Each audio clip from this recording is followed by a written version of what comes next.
Assalamualaikum warahmatullahi wabarakatuh. Perkenalkan, nama saya Erliza dengan NIM 22203884206001 dari program studi Tadris Ilmu Pengetahuan Alam semester 2.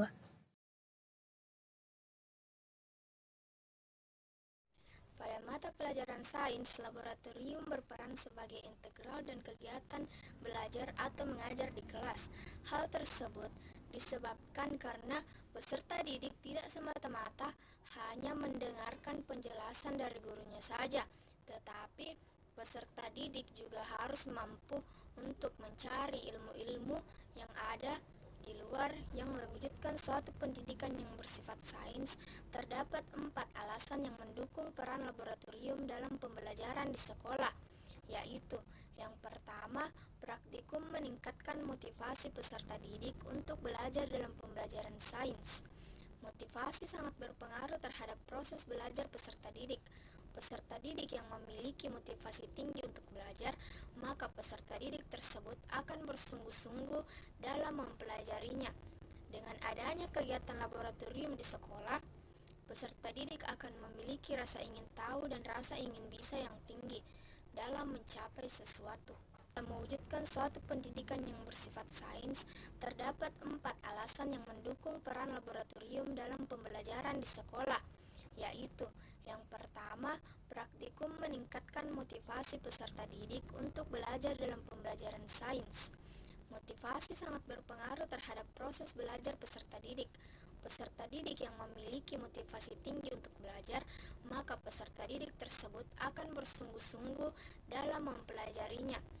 Dengan adanya kegiatan laboratorium di sekolah, peserta didik akan memiliki rasa ingin tahu dan rasa ingin bisa yang tinggi dalam mencapai sesuatu. Mewujudkan suatu pendidikan yang bersifat sains, terdapat 4 alasan yang mendukung peran laboratorium dalam pembelajaran di sekolah, yaitu yang pertama, praktikum meningkatkan motivasi peserta didik. Yaitu praktikum mampu meningkatkan keterampilan dasar peserta didik melalui kegiatan eksperimen.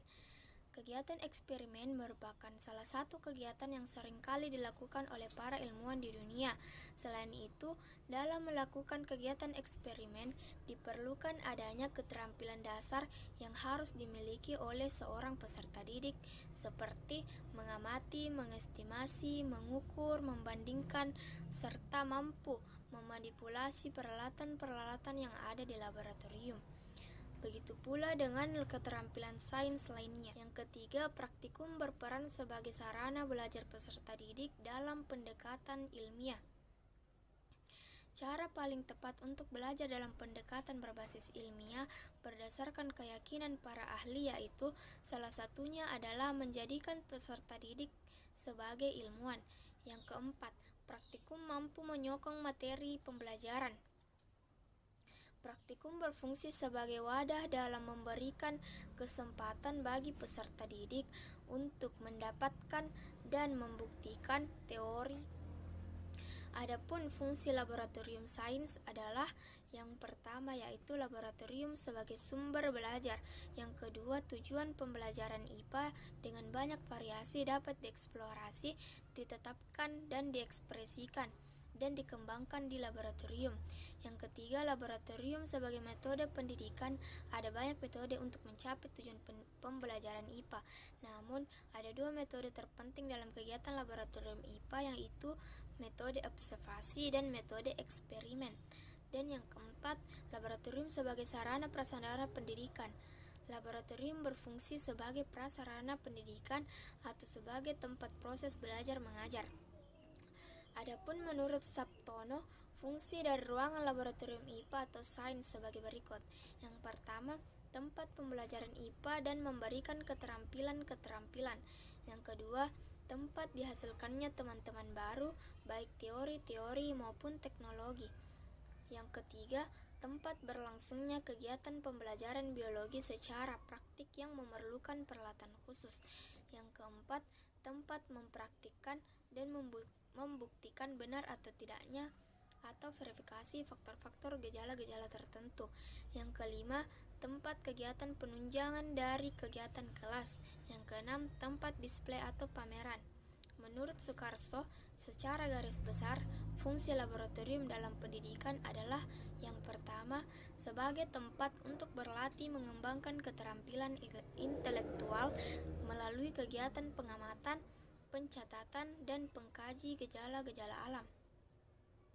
Yang kedua, mengembangkan keterampilan motorik siswa. Siswa akan bertambah keterampilannya dalam mempergunakan alat-alat media yang tersedia untuk mencari dan menemukan kebenaran.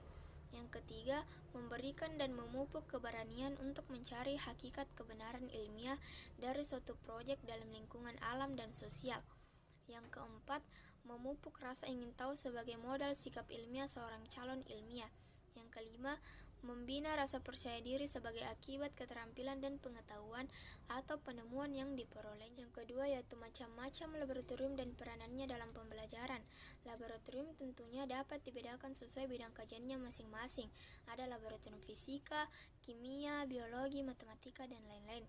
Sedangkan menurut peraturan bersama Mendiknas dan Kepala BKN, laboratorium menjadi 4 kategori sebagai berikut. Yang pertama yaitu laboratorium tipe 1 adalah laboratorium ilmu dasar yang terdapat di sekolah pada jenjang pendidikan menengah atau unit pelaksanaan teknis yang menyelenggarakan pendidikan atau pelatihan dengan fasilitas penunjang peralatan kategori 1 dan 2 dan bahan yang dikelola adalah bahan kategori umum untuk melayani kegiatan pendidikan.